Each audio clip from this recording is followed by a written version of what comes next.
बच्चों, कल हमने अपना हिंदी का चैप्टर शुरू किया था, एक दिन की बादशाहत। आज हम उसको कंटिन्यू करते हैं। कल मैंने बताया था कि कैसे आरिफ और सलीम अपने अब्बा से एक दिन के लिए बड़ों के सारे अधिकार मांग लेते हैं और अब्बा उन्हें दे भी देते हैं। तो अब देखिए, पहले उन्होंने अम्मी पे हुक्म चलाया और फिर अब्बा पे। अब आगे कंटिन्यू करते हैं।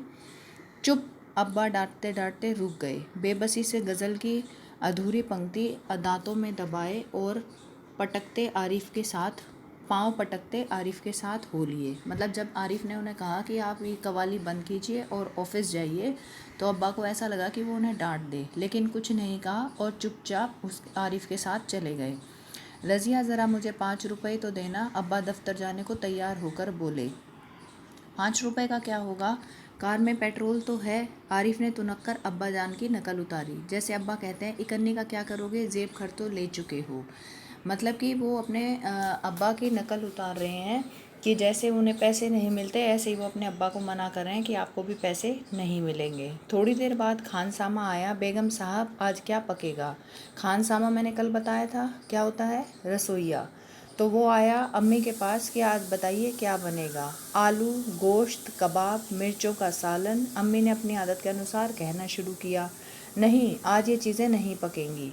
सलीम ने किताब रखकर अम्मी की नकल उतारी। जैसे अम्मी को तो आदत थी बताने की, उन्होंने जैसे ही बताना शुरू किया, सलीम ने उन्हें रोक दिया और उन्होंने कहा कि आज ये सब नहीं बनेगा, आज बनेगा गुलाब जामुन, गाजर का हलवा और मीठे चावल पकाओ। लेकिन मिठाइयों से रोटी कैसे खाई जाएगी? अम्मी किसी तरह सब्र न कर सकी। जैसे हम रोज़ सिर्फ मिर्चों के सालन के साथ खाते हैं, दोनों ने एक साथ कहा। दूसरी तरफ दादी किसी से तू मैं किए जा रही थी। ओफो दादी तो शोर के मारे दिमाग पिघलाए दे रही है। आरिफ ने दादी की तरह दोनों हाथों से सिर थाम कर कहा। मतलब वो आज अपने आप को घर के बड़े समझ रहे थे, इसलिए वो ऐसे ही अपने बड़ों की नकल उतार रहे थे। जैसे दादी बोल रही थी ना कि सिर फटा जा रहा है, इन्हें बाहर हाँक दो, ऐसे ही वो दादी की नकल उतार रहे थे। इतना सुनते ही दादी ने चीखना चिल्लाना शुरू कर दिया कि आज ये लड़के मेरे पीछे पंजे झाड़ कर पड़ गए हैं। मगर अब्बा के समझाने पर खून का घूंट पीकर रह गई। मतलब दादी तो डांट रही थी, लेकिन अब्बा ने उन्हें मना किया कि कोई बात नहीं, एक दिन की बात है, तो वो चुप हो गई। कॉलेज का वक्त हो गया है तो भाईजान अपनी सफ़ेद कमीज़ को आरिफ सलीम के बचाते दालान में अपने सफ़ेद कमीज़ को आरिफ सलीम से बचाते दालान में आए। अम्मी, शाम को मैं देर से आऊँगा, दोस्तों के साथ फिल्म देखने जाना है। मतलब अब उनके भाई ने सोचा कि अब सबको कुछ कुछ कह रहे हैं तो मुझे भी कहेंगे, तो वो चुपचाप बाहर निकल गए और अपनी मम्मी से कहने लगे कि मैं आज शाम को लेट आऊँगा। खबरदार! आरिफ ने आंखें निकालकर उन्हें धमकाया। कोई ज़रूरत नहीं फिल्म देखने की, इम्तिहान करीब हैं। इम्तिहान मतलब परीक्षा, एग्ज़ाम, और हर वक्त सैर सपाटों में गुम रहते हैं आप।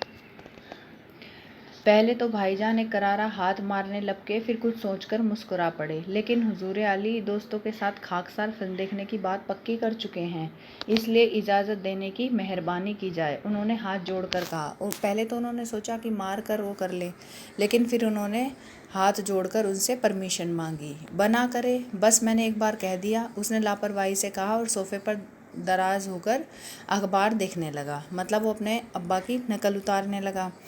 उसी वक्त आपा भी कमरे से निकली। एक निहायत भारी साड़ी में लचकती लटकती बड़े ठाठ से कॉलेज जा रही थी। आप? सलीम ने बड़े गौर से आपा का मुआयना किया। मुआयना करा मतलब उन्हें ऊपर से नीचे तक देखा, अच्छी तरह उनको टेस्ट किया। इतनी भारी साड़ी क्यों पहनी? शाम तक गारत हो जाएगी, मतलब ख़राब हो जाएगी। अब इस साड़ी को बदल कर जाइए, आज वह सफ़ेद वॉयल की साड़ी पहनना। अच्छा अच्छा, बहुत दे चुके हुक्म। आपा चिढ़ गई। अब किसी के तुम पहने हुए कपड़े उतरवाओगे तो गुस्सा तो आएगा ही उसे, तो उन्हें गुस्सा आ गया। हमारे कॉलेज में आज फंक्शन है। उन्होंने साड़ी की शिकनें दुरुस्त की, मतलब साड़ी की जो प्लेट्स होती हैं वो ठीक की। हुआ करे, मैं क्या कह रहा हूँ सुना नहीं? आप इतनी अच्छी नकल देखकर अपनी इतनी अच्छी नकल देखकर आपा शर्मिंदा हो गई। बिल्कुल इसी तरह वह आरिफ और सलीम से उनकी मनपसंद कमीज़ उतरवाकर निहायत बेकार कपड़े पहनने का हुक्म लगाया करती हैं। दूसरी सुबह हुई। मतलब अब उसे रियलाइज़ हो गया कि वो भी कैसे आरिफ और सलीम से उनकी पसंद के कपड़े उतरवाकर और ऐसे गंदे कपड़े पहनाने को मजबूर कर देती हैं। अब दिन ख़त्म हो गया, रात हो गई, सो गए। दूसरी सुबह हुई, सलीम की आंखें खुली तो आपा नाश्ते की मेज़ सजाए उन दोनों के उठने का इंतज़ार कर रही थी। अम्मी खानसाना को हुक्म दे रही थी कि हर खाने के साथ एक मीठी चीज़ ज़रूर पकाया करो।